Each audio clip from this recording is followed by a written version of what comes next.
Una ciudad espera a ser descubierta bajo el suelo de Herrera de Pisuerga. En superficie, los arqueólogos buscan las pistas que les permitan descubrirla. Una lucha entre el hombre y la historia. Un enfrentamiento en el que la más avanzada tecnología y el trabajo más artesanal forman una alianza. Nos encontramos trabajando en este sector. Nos podemos llevar sorpresas de lo que nos aporta la tecnología y lo que nos aporta la excavación propiamente dicha. Ni de aventurero ni de solitario, son equipos los que hacen la arqueología. No hemos sido capaces de dejar in situ una serie de restos. Continúa haciendo mucha ilusión ver lo que hay debajo.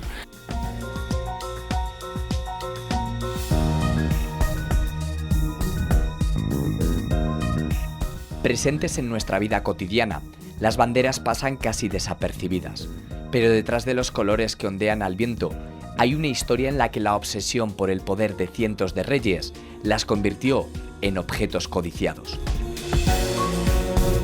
Asumen como emblema propio aquel que hasta ese momento ha identificado sus valores, que era el emblema del rey. Mediante unas armas que estaban en un escudo. Ese aspecto metafísico que te lleva a ensalzar esos valores, virtudes, herencia que hemos recibido de considerarnos españoles. ¿Dónde estaba la bandera? Si la bandera era capturada o destruida, el jefe había caído. Una cosa un poco simbólica. Tiene que ser concedido, no puede ser que alguien lo done por las buenas. Y cuando volvían a su casa, los familiares lo colgaban en el balcón de sus casas para decir: mi hijo ha vuelto de la guerra y está vivo.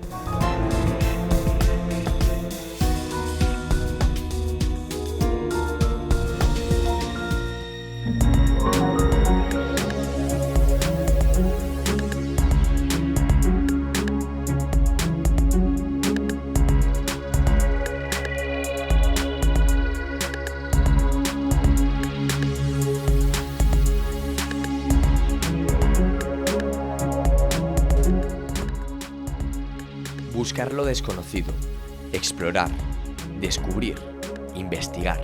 Pocas profesiones ha desarrollado el ser humano a lo largo de su existencia que sean tan atrayentes y enigmáticas como la arqueología, la ciencia que siente, mira y toca un pasado desconocido.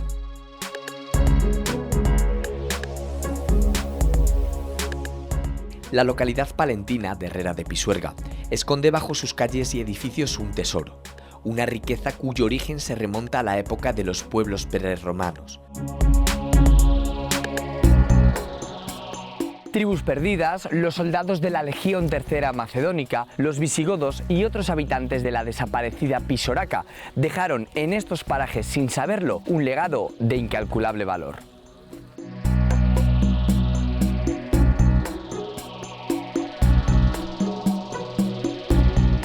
Cesario, Herrera de Pisuerga, ¿qué valor arqueológico tiene este lugar? Herrera de Pisuerga tiene un gran valor arqueológico. Es un yacimiento que se lleva trabajando desde hace ya muchos años. Julio Martínez Santolaya, las excavaciones iniciales de visigodos. Después le sigue Antonio García Bellido en los años 60. En los años 84, un equipo que dirigía yo es el que retoma las excavaciones y prácticamente hemos seguido hasta ahora mismo. Herrera de Pisuerga tiene dos grandes momentos, época romana y época visigoda alto medieval. Herrera de Pisuerga en un momento determinado es Pisoraca, pero sabemos muy poco de Pisoraca.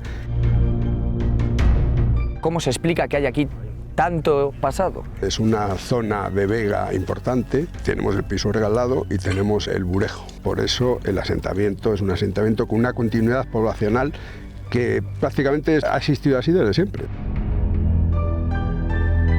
¿Queda mucho por descubrir? Sí, claro, está documentada a nivel científico, pero sin embargo no hemos sido capaces de dejar in situ una serie de restos. Herrera de Pisuerga tiene una importante labor de arqueología urbana, es muy complicada y muy difícil. Herrera de Pisuerga está sobre un asentamiento militar, tiene ventajas en que, bueno, lo tenemos debajo y está ahí, pero cada vez que hay una remoción de tierras en Herrera, la arqueología es clave y fundamental. Y eso a veces tiene ventajas, pero otras veces tiene bastantes inconvenientes.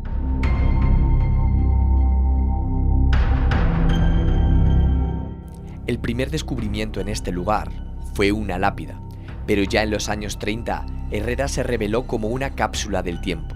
Por casualidad apareció una necrópolis en la zona sur de la ciudad, y ya en los años 80, los equipos arqueológicos de la segoviana IE Universidad comenzaron a dejarse ver por la villa.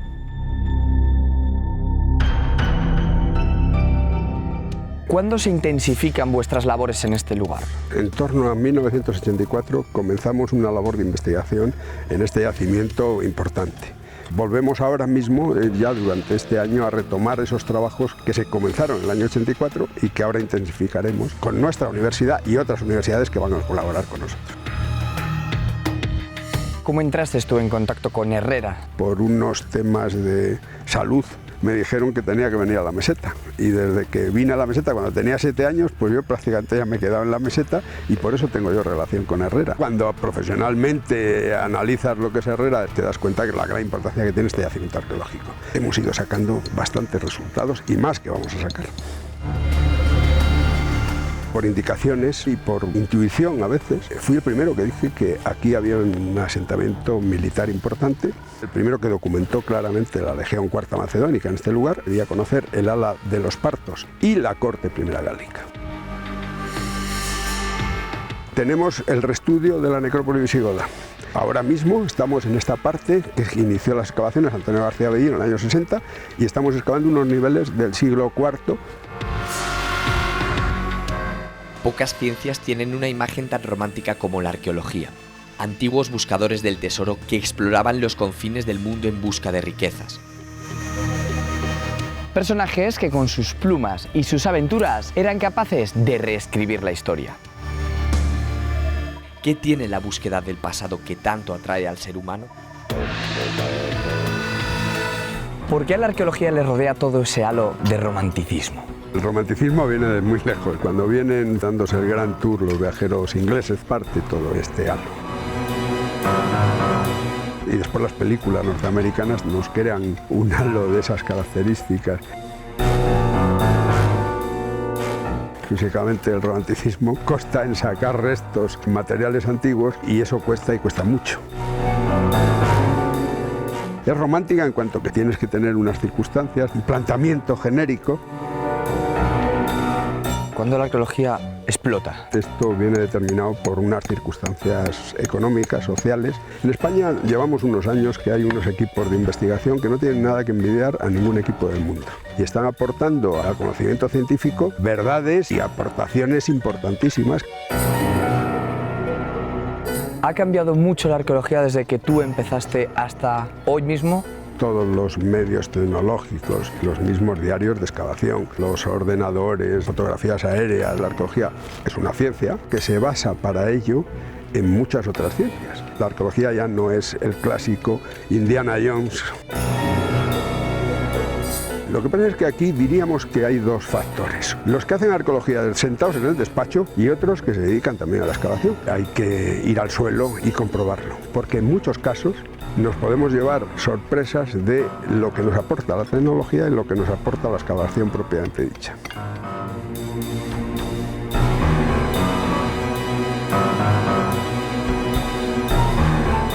Tras la imagen idealizada, casi anárquica y vinculada al azar que tiene la arqueología de novela, aparece una arqueología casi quirúrgica. Un método perfectamente planificado es lo que permite a los arqueólogos realizar los hallazgos que redescubren nuestro pasado.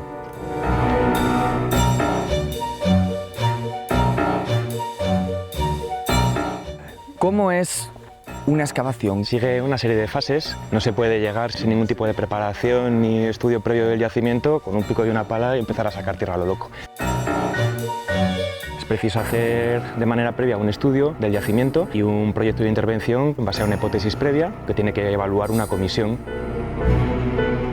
Se aprueba ese proyecto, comienza la fase de excavación para documentar las estructuras que tenemos, un estudio de las secuencias constructivas y después, lógicamente, un estudio de materiales que nos permita unir todas las piezas del puzzle. Esta es una pequeña parte. Es preciso luego desarrollar una parte de trabajo de laboratorio con todos esos materiales y toda esa información que se extrae del proceso de excavación para poder tener luego unas conclusiones. La imagen del arqueólogo aventurero que descubre en solitario las ruinas de una ciudad no es tal. ni de aventurero ni de solitario. Son equipos los que hacen la arqueología. Una persona sola, lógicamente, no puede hacer toda esa secuencia de pasos que son precisos para poder sacar información. ¿Qué parte hay de azar, qué parte hay de ciencia? De azar puede haber una cierta parte a la hora de identificar los yacimientos, pero es la parte mínima. Hay que intentar además que la arqueología evite el azar en lo máximo posible e intentar hacer de ella un proceso científico para poder hacer historia, que al fin y al cabo es el objeto del trabajo arqueológico.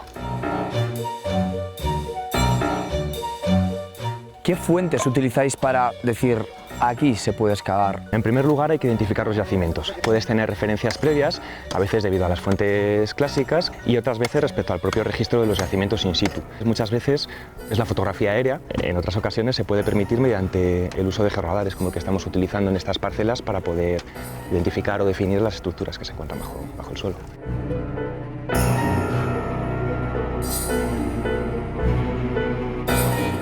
Actualmente, el equipo de la IE Universidad se encuentra trabajando en Herrera de Pisuerga. Hace apenas unos meses, descubrieron tumbas pertenecientes a una necrópolis visigoda durante las obras de una calle, un cementerio que debería estar vinculado a una ciudad o poblado del que poco o nada se sabe.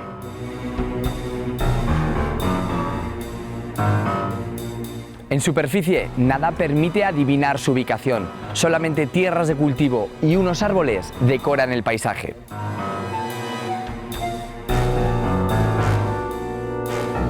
¿Dónde se encuentra el lugar que fue habitado?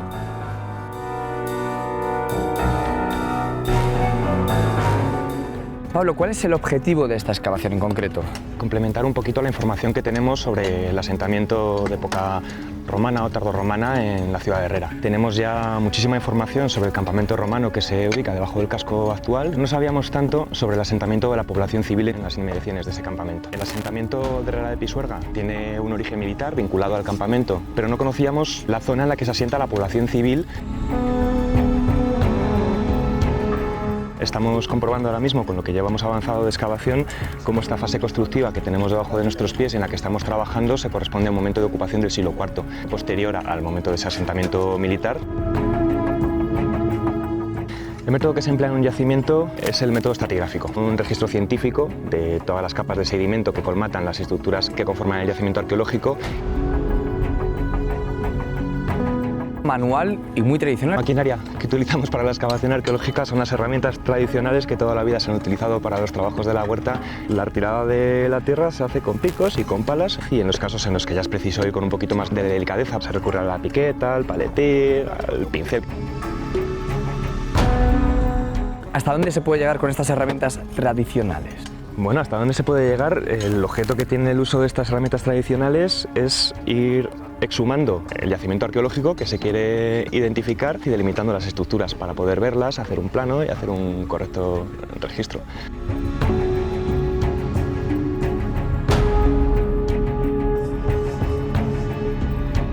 La fascinación por el misterio de lo desconocido ha sido uno de los motores del ser humano. Expediciones de ultramar, a las cumbres más altas del planeta o a las selvas más profundas han tenido en ese imán que lo inexplorado parece ser su máxima motivación.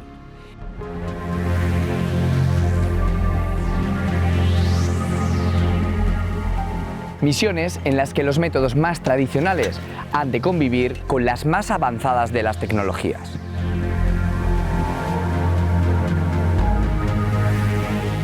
Trabajáis sobre plano, ¿verdad? En este caso ya teníamos una información previa y es toda esta área que tenemos aquí excavada, es una zanja de casi 30 metros de longitud, la tenemos como referencia y punto de partida para la intervención que estamos haciendo nosotros ahora mismo. Nos encontramos trabajando en este sector y las estructuras que estamos exhumando son la prolongación de esta línea de muros que ya conocíamos. El objetivo que tiene es poder enlazar la información que teníamos de aquella excavación que se había hecho algo más de 20 años y la parte nueva que queremos excavar ahora. ¿Es fácil enlazar planos antiguos con planos modernos? Cuando el registro de la excavación se ha hecho de una manera correcta, lógicamente sencillo. El problema es cuando esa excavación se ha hecho hace bastantes años y la documentación en su momento pues no fue la que nosotros hacemos ahora. No quiere decir que se hiciera mejor ni peor.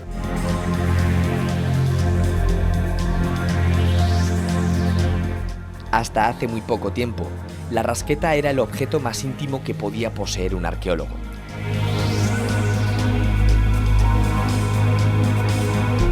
Una extensión de su brazo, capaz de arrancar grano a grano la tierra que rodea a los más preciados tesoros.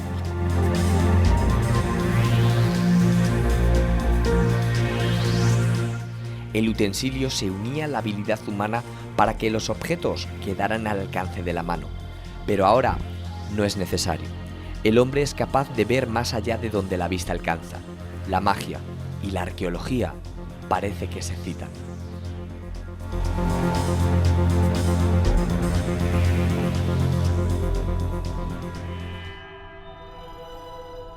Lo que tenemos aquí es un sistema de georradar de una frecuencia relativamente alta, diseñado en este caso en Italia, específicamente para su uso en arqueología.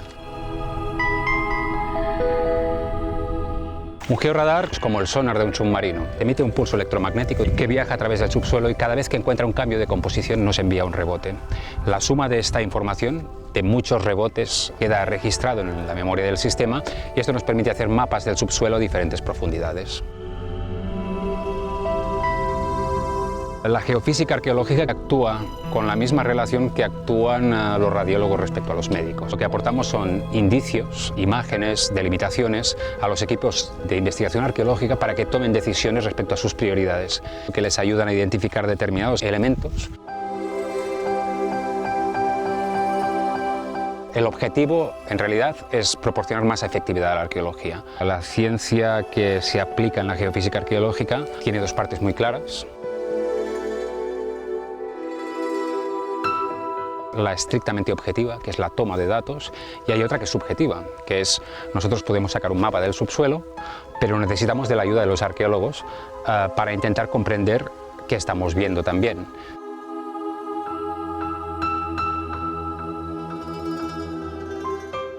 El funcionamiento del artilugio es aparentemente sencillo.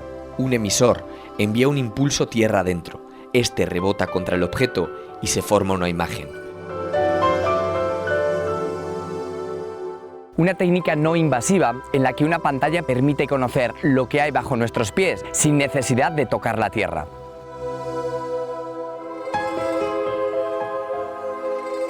Algo inimaginable para los románticos arqueólogos de hace tiempo.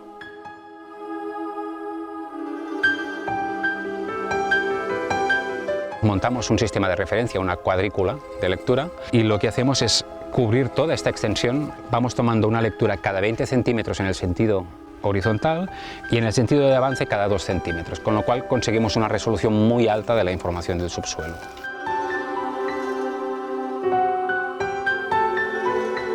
¿Se acaba perdiendo esa magia del misterio de lo que hay debajo de nuestros pies o no? Para nada, no.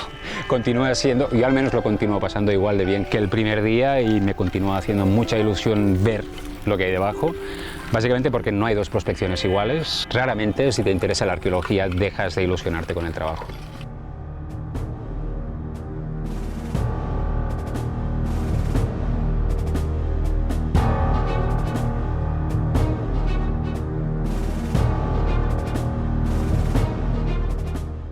IE Universidad ha conseguido que en Herrera de Pisuerga coincidan las dos caras del redescubrimiento del pasado, la más arraigada tradición de los aventureros y los más avanzados métodos, dos formas que en la vida parecen incompatibles, pero que en el microcosmos arqueológico son complementarias.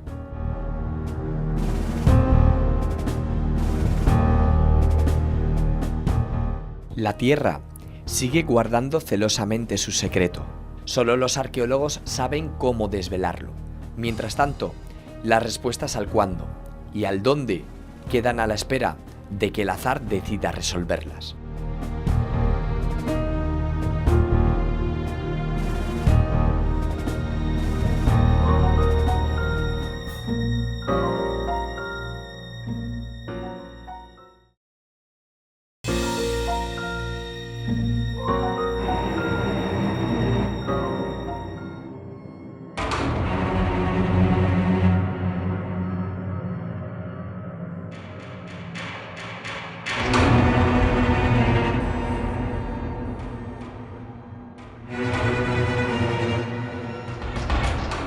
Están presentes en la vida diaria, forman parte del paisaje de nuestros pueblos y ciudades. Sin ellas, probablemente nada sería lo que es. Son nuestra seña de identidad, el símbolo de pertenencia a un algo que ha costado la vida a mujeres y hombres de todo el planeta. Claras, sencillas y distintivas. Esas son las señas de identidad de las banderas.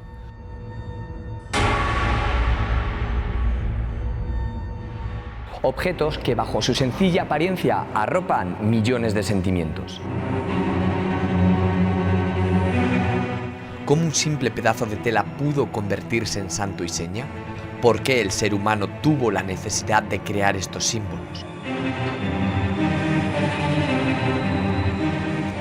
¿Qué es exactamente una bandera? Una bandera es un emblema históricamente vinculado al ámbito militar, sobre todo con el ánimo de distinguirlo de otros que estaban en el campo de batalla. Progresivamente se va transformando en un ámbito político en general y social. ¿Las banderas siempre han sido un asta y un paño? Siempre han tenido una connotación militar y por lo tanto la mejor forma de poder ver un emblema en la lejanía era que éste estuviese alzado. ¿En qué momento comienzan a sentir esa necesidad de identificarse? Los estandartes ya surgieron como tales en el periodo romano, en el periodo medieval, es donde verdaderamente asistimos a la aparición de lo que luego va a ser las banderas tradicionales. El rey Alfonso X el Sabio identifica ya perfectamente las clases de banderas que existían en el campo de batalla. Habla de bandera como un estandarte que va referido a los grupos armados que tienen un menor número de miembros en su acción militar.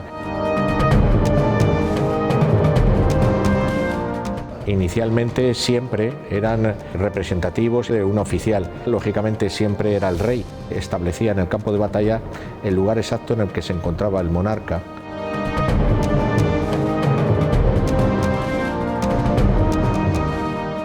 ¿Y en qué momento pasa a simbolizar un país? Simboliza no solo a la persona del rey, sino también a todos los miembros de su familia. Termina convirtiéndose en un auténtico emblema familiar. El rey simboliza el reino y su estandarte simboliza el conjunto de todos los súbditos que están con el rey en el reino, el emblema de la nación.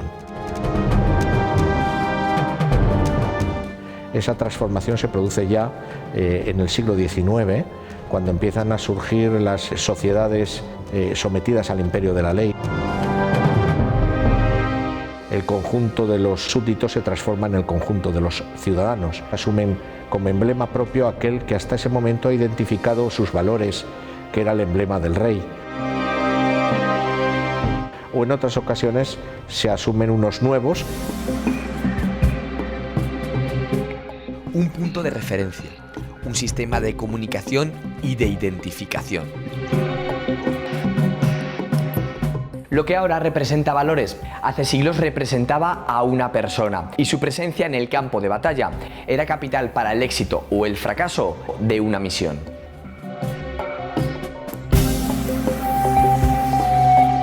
Agrupar a las tropas, organizar movimientos, tener el símbolo entre las manos estaba al alcance de unos pocos, los abanderados, las personas que debían proteger con su vida la bandera.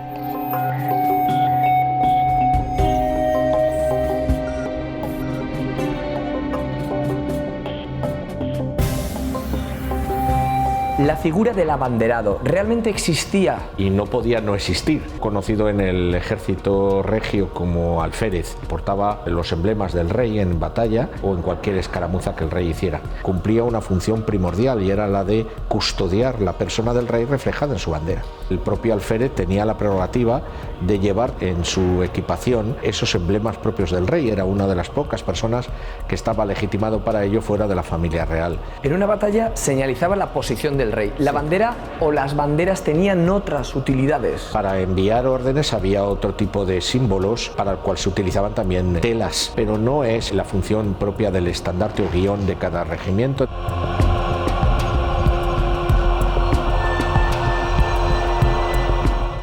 Actualmente ser abanderado es un gran honor, pero antiguamente ser el portador de las señas de identidad de un determinado grupo no era una cuestión de honra, era una gran responsabilidad. En la segunda mitad del siglo XII, Alfonso X, en la segunda de sus 7 partidas, regló todo lo referido a la utilización de estas señas. 9 siglos después de aquella primera reglamentación, las banderas y el mundo castrense siguen estrechamente vinculados.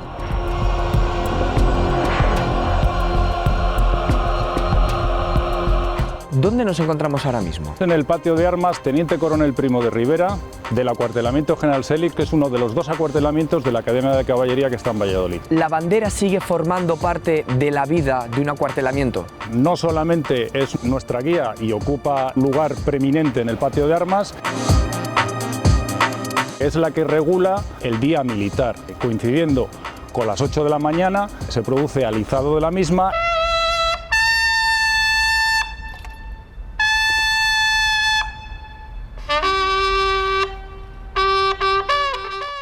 Y al ocaso, el ceremonial de arriero de bandera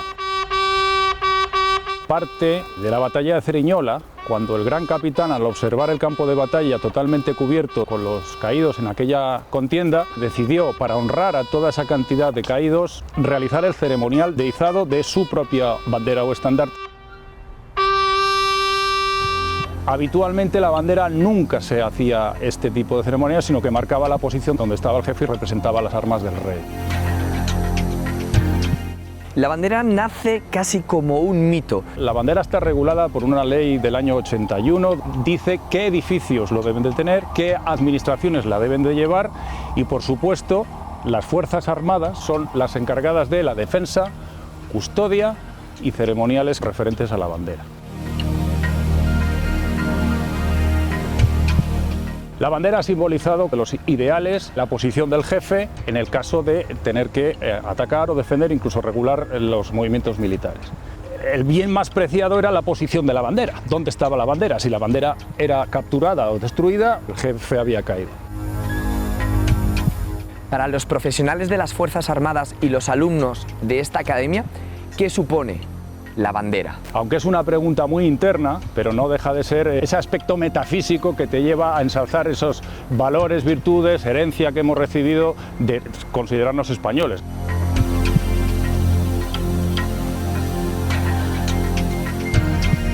Las señas de las que habla Alfonso X el Sabio no servían únicamente para enviar un mensaje a las tropas, eran un mensaje en sí mismas y hablaban de su representado.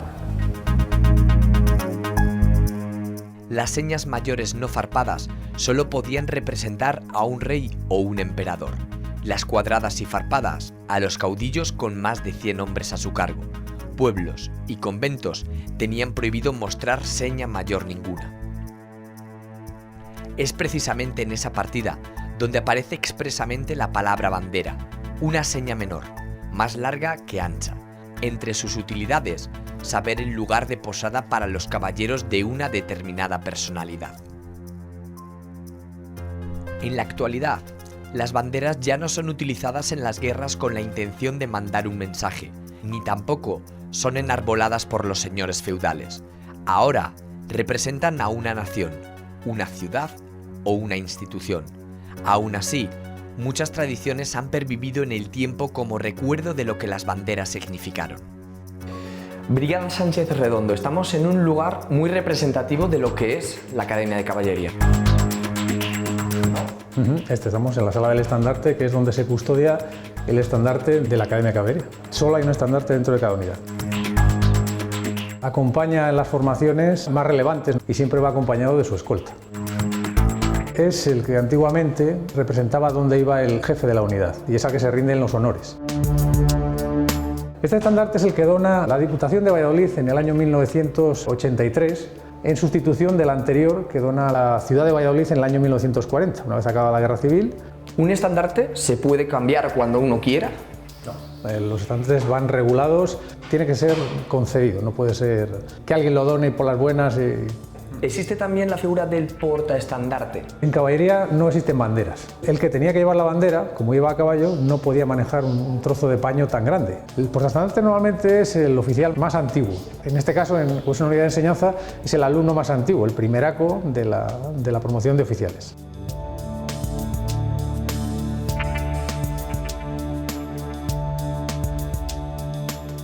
Las banderas son fruto de la historia, pero también hay banderas con mucha historia, como por ejemplo esta que tenemos a nuestra espalda, ¿verdad? Esta bandera es una bandera que ondeó en Monte Arruiz, que es una posición defensiva, lo que se denominó el desastre de Anual, en el cual murieron muchos españoles. Cuando es vuelta a reconquistar, una de las unidades que entra es el Regimiento Farnesio, de aquí de Valladolid. Crea una bandera con 3 trozos de tela que va a ondear a media asta en la puerta principal de esa posición. También el uso militar de las banderas ha derivado en usos civiles, como por ejemplo el colocar las banderas en los balcones, ¿no? De las antiguas banderas de mochila o banderas de percha, que eran unos trozos de tela que se daba a los soldados que iban a la milia o a la guerra. Lo que hacía era ponerlo encima de la ropa para protegerla. Cuando entraban en combate, las ponían en la mochila, en la parte de atrás, para saber a qué bando pertenecían. Cuando fallecía ese soldado, se le cubría la cara con ese trozo de tela. Y cuando volvían a su casa, los familiares lo colgaban en el balcón de sus casas para decir: mi hijo ha vuelto de la guerra y está vivo.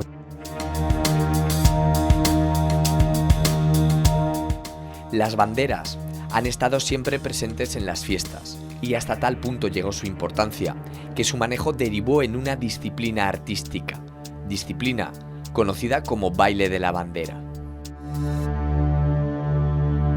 Italia es el máximo exponente de los bailes de la bandera. En el país transalpino son las asociaciones de abanderados quienes mantienen viva una tradición centenaria.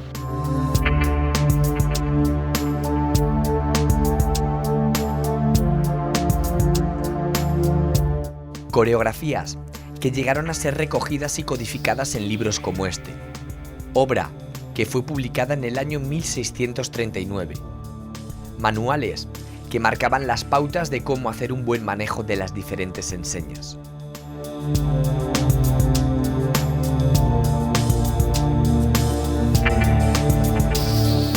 Todas estas exhibiciones de abanderados tenían un poder intimidatorio. Antes de la batalla salían los abanderados impresionantes, con la idea también un poco de amedrentar, impresionar al contrario.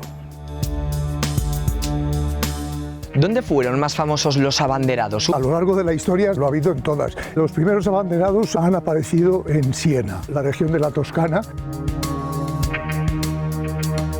¿Cuándo es otra vez cuando se vuelve a recuperar estas tradiciones? Bueno, esta tradición en Italia, concretamente en tiempos de Mussolini.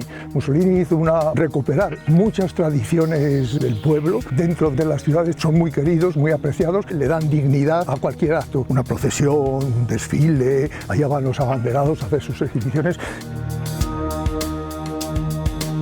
Las banderas antes incluso eran mucho más útiles que ahora. Efectivamente. Partiendo de la tradición de los barcos, se mandaban todos sus mensajes a través de las banderas. Ahora es una cosa un poco simbólica, estética, pero en aquellos momentos tenía una utilidad práctica.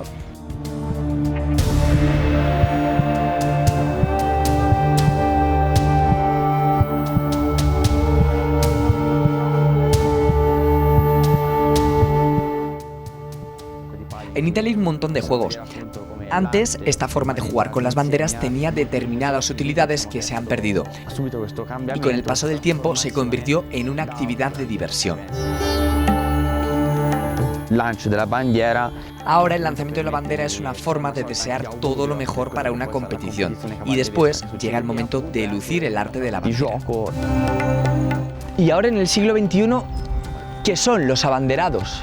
Se ha mantenido la tradición de los juegos de la bandera. En Italia son habituales los abanderados y los músicos que les acompañan en las exhibiciones.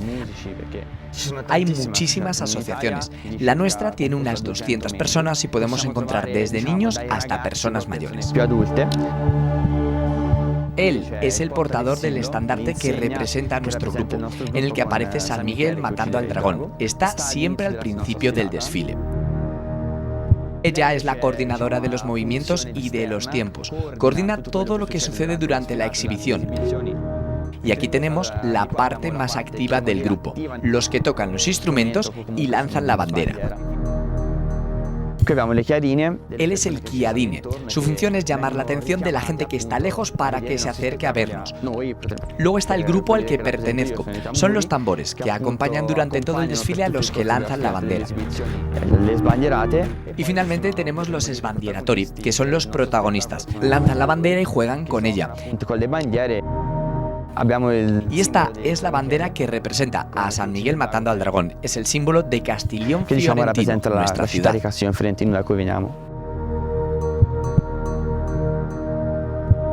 Pero ¿cómo se llegaba a tener una bandera? En pleno siglo XXI basta con realizar una consulta popular para tener una oficial, o sencillamente diseñar una y lucirla. Antiguamente, una seña mayor o menor era símbolo de distinción y un privilegio que solo el rey podía otorgar. ¿Cuándo regresan de nuevo los abanderados aquí a Medina del Campo? A Medina del Campo llegan en el 2015. El grupo se formó por mediación de David Muriel. En principio éramos 7. Aparte del grupo de abanderadas, que somos 11, tenemos una banda que es de percusión y viento, que son unos 16. La música es importante para nosotros porque es para compaginar nuestros ejercicios con ellos.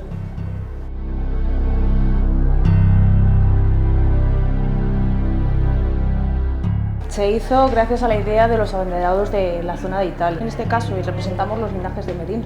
Participamos en la feria renacentista y también en la cabalgata de Reyes.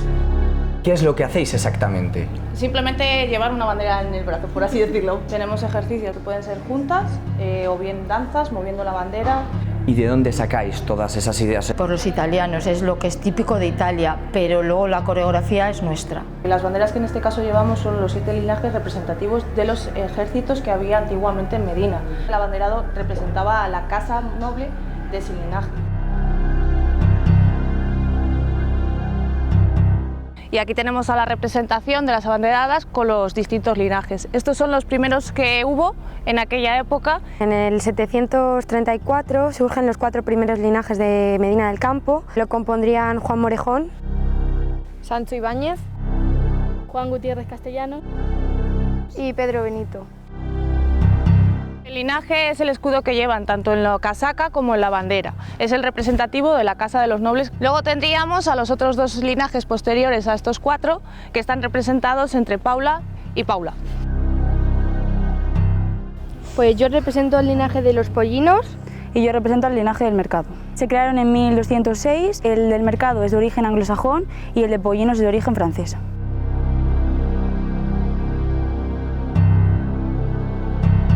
El último linaje que hubo en Medina del Campo está representado por Lidia, lleva el escudo tanto en la casaca como en la bandera. Este es el linaje de Barrientos, fue formado en 1454 por el rey Enrique IV. Para terminar, lo que es el grupo de abanderadas, tenemos la representación de la Feria Renacentista de Medina, comuneros, los imperiales y lo que es el símbolo de la propia feria. Hace muy poco, Medina del Campo ha recuperado las banderas de quienes forjaron su glorioso pasado. Las abanderadas de Medina ahora ondean 9 enseñas diferentes, una de la villa, otra del mercado y 7 que formaron parte de los 7 linajes de la villa. Un reducido grupo de familias que ejercieron el gobierno de la ciudad y tierra de Medina del Campo. ¿Tuvieron estos linajes bandera? ¿Cuáles eran sus señas de identidad?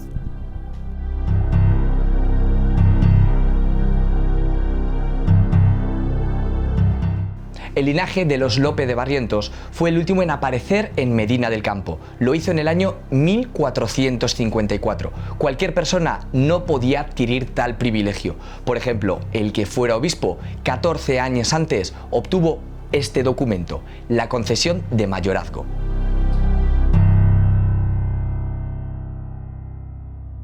¿Quiénes eran estos linajes para poder tener una señal identificativa? Un grupo de personas que pertenecían a una familia de las dominantes de una villa. Por cada linaje hay un regidor en la casa consistorial que preside un corregidor que está nombrado por el rey. En el caso de Medina del Campo hay 7 linajes que se van organizando a medida que pasa el tiempo. Algunos de ellos, su origen es legendario, que surgen como las familias que están dominando una villa y su tierra a partir de la Reconquista. Según la tradición no probada históricamente, desde el siglo VIII hay 4 linajes. Se añaden 2 en el siglo XIII. Y luego en 1454, Enrique IV concede el 7º linaje al obispo Barrientos. Lo que hay aparejado a cada linaje es un escudo de armas. El linaje era la familia. ¿Cómo se identificaba la familia? Mediante unas armas que estaban en un escudo. Y ese escudo era el que representaba a esta familia. Los únicos que tenían derecho a tener escudos de armas hoy en día serían los nobles, que les identifican no solo en sus tumbas, sino en las apariciones públicas mediante banderas o estandartes o pendones en el que aparece ese escudo. ¿Cualquiera podría formar un linaje? No. Los establece el monarca. Es el que le da autorización a crear su propio linaje para estar representado, en este caso, en el Ayuntamiento de Medina. Colores para unos, sentimientos para otros e incluso una forma de vida. Las banderas podrán cambiar, pero serán eternas. Cada vez que el viento sople, sea donde sea, un pedazo de tela se dejará abrazar para recordar a quien lo mire la historia que nos precede y señalar hacia el futuro que nos espera.